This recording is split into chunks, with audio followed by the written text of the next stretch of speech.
What's up? I'm Christiana for Card Player TV, and for this edition of Strategy, I caught up with Evelyn Ng to talk about things to keep in mind when you get short stacked early on in a tournament. A lot of times people are always worried about, what the average chip stack is, and people get kind of panicked. Okay. Where especially like good structures like these tournaments, you can really, afford to wait, and you don't have to play that first hand that looks like a face card or something like that.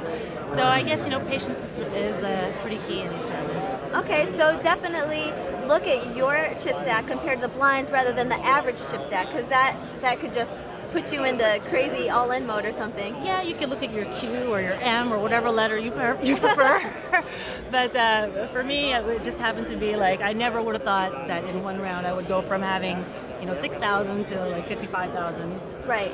Okay, so when you have a stack like 6,000 and the blinds are like 100 and 200, do you ever recommend maybe like shove bluffing, because you do have a stack at least big enough that will still hurt other like $20,000, $30,000 stacks?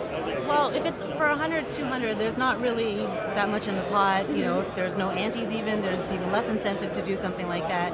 But once, you start to get to that level where the blinds and the antes added to combine together make something for you to shoot for, then definitely that's something that you should add to your repertoire. Okay. If you're just playing ABC, people are going to know that they're not going to give you action when you get a big hand. What about the hands when you have like ace, king, and like let's say you do have 6,000 and the blinds are 1 and 2?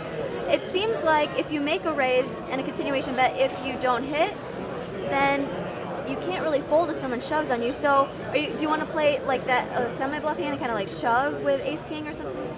I guess there's two ways to play that hand. Like one is to take a stab at it even if you miss, but the thing that might eliminate that decision for you is just to push pre-flop, because if you're going to be calling, if you're going to put yourself at that tough decision later and you're already raising like a third or a quarter of your chips, like from what Daniel told me, is like if you're raising a fourth or a fifth of your stack, just to shove in and eliminate that factor.